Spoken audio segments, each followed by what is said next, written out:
What's going on, guys? Welcome to another episode of Review for To Your Eternity Season 3. This is episode 2, and with me, as always, I have Blue Spade. Yeah, so following up on the last episode in which Fushi finally meets Mizuha.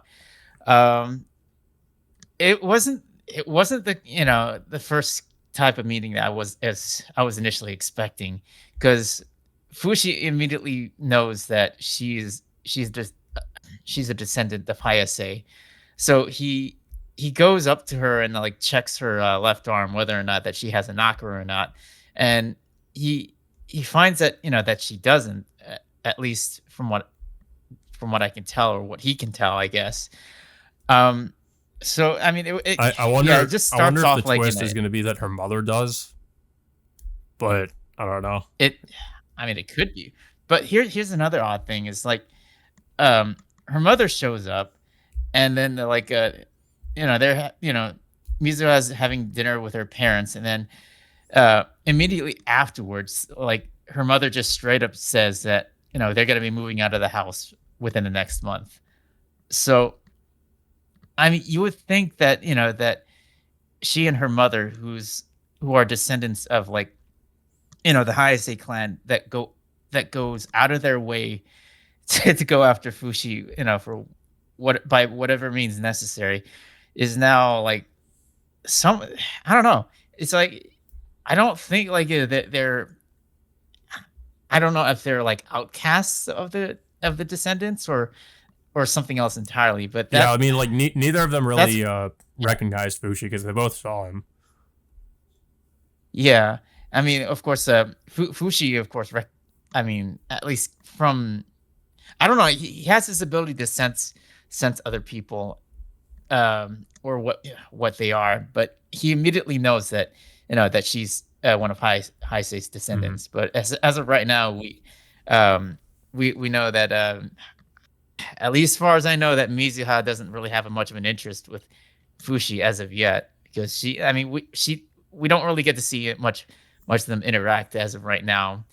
Um, but what happens at the for much of this episode is Fushi reconnecting with all of his friends that he's ended up reviving, um, into this new era, and of course it turns out the way. Well, initially it turns out the way that I expected, with everybody else being confused and shocked with this new era that they just suddenly just woke up in. Yeah. Well, With yeah, and there's like, I yeah, guess, a video going around of Bond waking up in like a coffin and being confused about where he is, and also just other videos of some of Fushi's friends that have woken back up and are like dressed. Of course they're not dressed for the right time period, so a lot of them end up like getting in trouble with the police.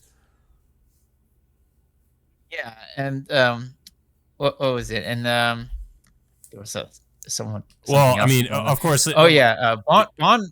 Well, Bond, when he wakes up, like he inherits, like his family's like foundation, in which apparently, like his I think this is something that he probably organized before his death, is for him to build this a foundation, which uh, they organize this thing, which like all the like people that get revived by Fushi will, I guess, um, I guess, get like, what was it, these welfare checks, or whatever it is, well, that they can pay off, like their whatever it is, when they wake up into this yeah, new I era. mean, of course, how this is so convenient. I mean, he planned this like 800 years ago, and now I guess it still works in the modern era. I don't know, but I mean, I don't know. Like, I would think, like, this organization he founded, like, maybe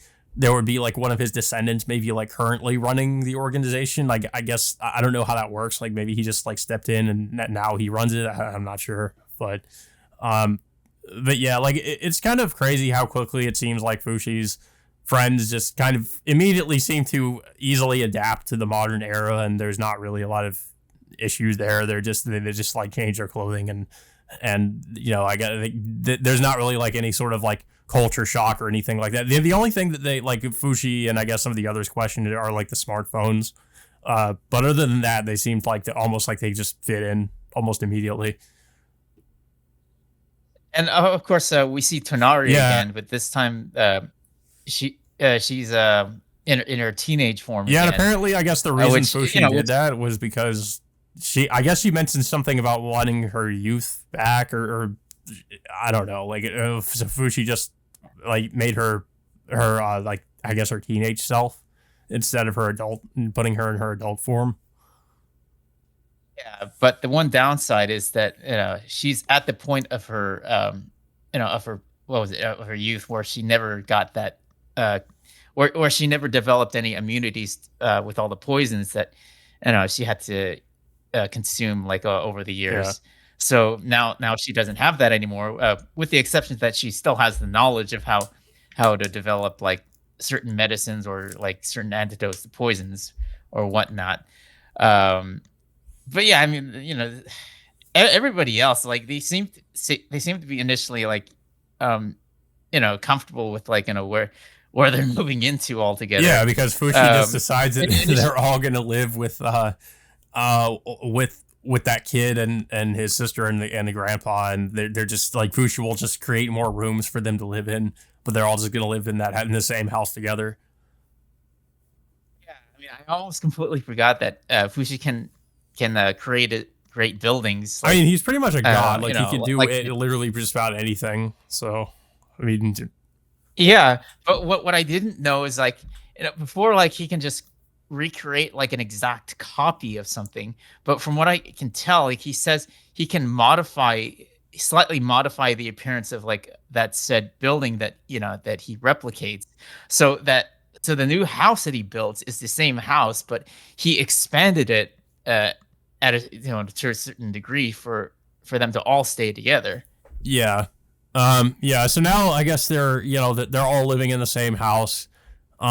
And so we cut between that and like what's going on, with what was it, the Hayase descendants, Yeah, I think it was like, Mizuha, Mizuha yeah, we see Mizuha, like, walking down the street, carrying a pack of luggage, which I assume that she's moving out with her mom or something like that, but it doesn't seem to be the case. yeah. Um, I mean, it's pretty so, obvious that like, there's something going on with her because I mean, she's mentioned like I mean, even in the first episode, she mentioned wanting to die, and then she mentioned to the I forget her name, the girl with the glasses, like that she also that she wants to die, like when she had said that if offered to, well, she said she wanted to be her friend, but it seems like Mizuha just kind of she sort of like just cuts everybody off and wants to be alone, I guess.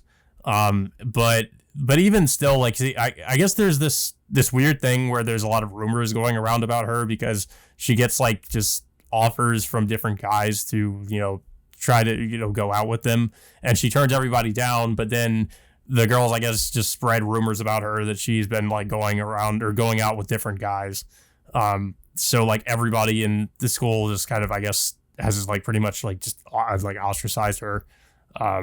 So yeah, I mean, but clearly there's obviously like a lot more going on with her too that we don't know about. and of course, her classmates, I forgot her name, it's like she's the one with the Yeah, glasses. I think she's one of the, one of the presidents of the club. So she goes out to go look for her, but then she stumbles and then like slides down a hillside. And then she gets helped up by someone like we don't really get to fully see who it is, but this person ends up disappearing just right as she I thought she it was gets pretty up. obvious. I thought it was actually Fushi that did that, but I don't know. Maybe it was somebody else, but it seemed to me like it was Fushi. But yeah, we never really get to see it. Poss- I mean, I don't know. It's like I don't even recall Fushi even getting wind of what was happening, but Well, I I don't know. don't I know. mean, Fushi's also like pretty much a god, Other so he probably knows like Yeah. anything that's happening at whenever, and he could just instantly teleport anywhere he wants. So, I mean, Yeah, it could be possible. It could be something else entirely. We've seen strange stuff happening yeah, in the show on a few occasions. So it could be Fushi, maybe it's not. I mean, we'll have to see. But the episode just ends off like, just it just ends off abruptly with this girl like still looking for me. Yeah, I thought it ended in a weird, kind of like a weird place. Like I was kind of surprised, like that was like the last scene of the episode. But yeah, it's an okay episode. I mean, it's Fushi, of course, bringing everybody back into the modern world, and of course, everyone just like kind of quickly adapts to their surroundings, and just it ends up like just getting. I mean, like I said, there's no real like there's not really a lot of culture shock or anything where they're questioning like what's happening or what's going on in the modern world. I mean, aside from Fushi initially like wondering what smartphones are, but I guess I kind of wish there was a little bit more of the characters maybe getting used to like their, like the modern world and their surroundings. Yeah, I mean, yeah, it's like we haven't seen them like go out even further outside of like meeting up with Fushi and like staying in their new lodging. So I guess we'll get to see what their new experience in this new era is going to be like in the next set of episodes. And like, obviously, like they need to get a job. One thing, I don't know, like with Chinari, like maybe she has to go back to school or like maybe learn some new things in modern medicine now. Yeah, one thing I've noticed like so far about the season, I mean, now that the threat of the knockers, I guess, is at least is temporarily gone, it almost feels almost like a slice of life show. Like because now it's just like, okay, well, it seems at least so far there's no main conflict or anything. So I mean, all of this really is so far is like Fushi and his friends trying to figure out how to exist in the modern world. And then I guess there's whatever's going on with Mizuha, or and what her issues are. But other than that, like, yeah, the knockers are gone, so we don't have to worry about that. So yeah, I mean, it seems it's almost like kind of it feels like kind of different in that sense, where it's just more, I don't know, like I said, it feels more slice of life. Like it's obviously because of that, it's a little bit more lighthearted in comparison to like I guess the first two seasons with the knockers. Now it's just like kind of, I don't know, like it's, I mean, maybe it's just kind of a slow burn and we're eventually going to get to something happening, but so far there's not really, it feels like there's not really much of a plot happening. It's just, Fushi and resurrecting his friends, and they're trying to live in the modern era. I feel like the plot will definitely start kicking in once, Mizuha interacts with Fushi a little bit more, because of course we do know like Fushi's history with Hayase and her descendants. Well, so it'll be interesting to see. Yeah. Like, it doesn't look like Fushi has any form of contempt with Mizuha in comparison to everybody else, every other descendant that he's. Well, I mean, it didn't seem that way at first with that one guy either, but then of course it eventually became, well, not until really like near the end, I would say, like it became like sort of a, they became, there was like a conflict with him. But I mean, Kahaku, like, he seemed initially, he looked like a good guy, but then, well, I mean, if you remember, Fushi was forced to transform into, I forgot what that girl's name was. Yeah. Well, and that's where things like started. So I don't know. It could be the same with maybe with Mizuha, where there's going to be something that like sets her off or whatever. But I guess that remains to be seen. I mean, if we're going by the next episode preview, like she's going to learn about Fushi and who he is. So maybe that might set things into motion. Where there's some kind of there's maybe something between them, or I don't know.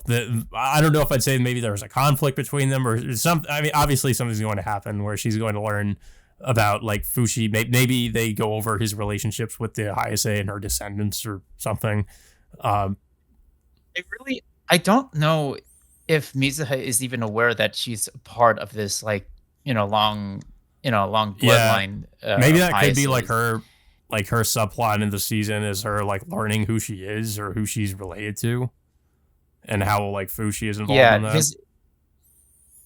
I think the biggest giveaway is like her mother like wanting to immediately move out of the city. Well, and her mother in the next episode apparently is also going to give her some kind of like some like item that I guess has been passed down the family lineage. Yeah, because she immediately like says that the entire family is moving out as soon as Fushi makes his appearance. So I would assume like that I would have to assume that Mizuha's mother like wants to disassociate herself from the Hayase bloodline of sorts. But it's I mean that I mean it's just my theory for right now, but I think that's the strongest possibility I can go off on. Yeah. I mean, that would be interesting. I would like to see something different happening with the with the Hayase descendants for once. But I guess we'll see. But yeah, it was an okay episode. I don't really have much else to say about it. I don't know if you have anything else to say. I think it was a pretty decent episode in which Fushi is catching up with all of his friends again. Under these I guess these unusual circumstances of now they have to get used to this new era which they're not familiar with. Like a little bit surprised that that they're not too much in shock with all of this. I mean, so far like they're I guess they're starting to feel a bit comfortable and like initially getting into it. And Bond, like he immediately like he's already comfortable where he's at, just like inheriting like his I guess his family's foundation now. That I guess supposedly I could assume that he's the one who organized this. I mean, they didn't really go into details of like how that went about, but it's pretty obvious that he set this up before his death. Yeah. Initial death. Yeah. But yeah, guys. So that all being said, until next time, we will see you all later.